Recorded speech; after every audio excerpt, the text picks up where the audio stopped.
Hi everyone, this is the first part of our lecture on imagism and form as part of the elements of poetry. At the end of the lecture, the students should be able to analyze how imagism and form contribute to the literary quality of poems. We will start our discussion with imagism through this very short poem written by Ezra Pound. This is titled In a Station of the Metro. The apparition of these faces in the crowd, petals on a wet black bough. I repeat, the apparition of these faces in the crowd, petals on a wet black bough. As you can see, there are a number of words underlined in this two-line poem. These are apparition of these faces, crowd, petals, and wet black bough. Bough means a big branch of tree. Based on these underlined words, you can come up with concrete images. When we talk about apparition of these faces, what comes to your mind are actual apparition of people or people who keeps on or who are in a fast pace of movement in a crowd. And the representation of the next set of underlined words, which are petals and wet black bough, is a rainy day.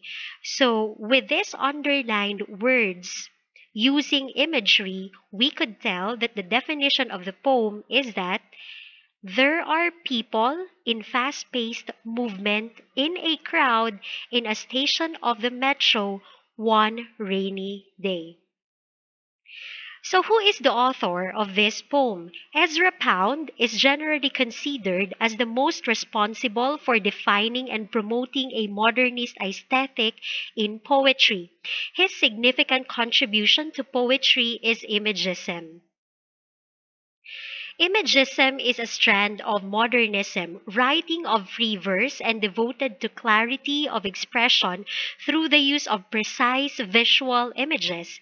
Hence, no excess verbiage and the parts are interrelated.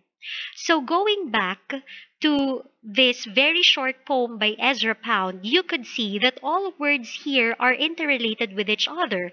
All images formed with this limited number of words are of great contribution to the meaning of the poem.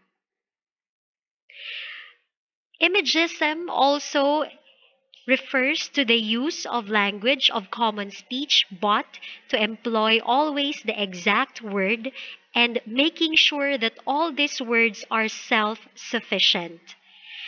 Imagism is also characterized by the exactness of observed detail, apt metaphors, and economy of language. So, with that, we could say that although the poem in a station of the metro is very short, we could tell that all the limited number of words used in the poem contribute to the creation of concrete images, leading to the actual definition of the poem.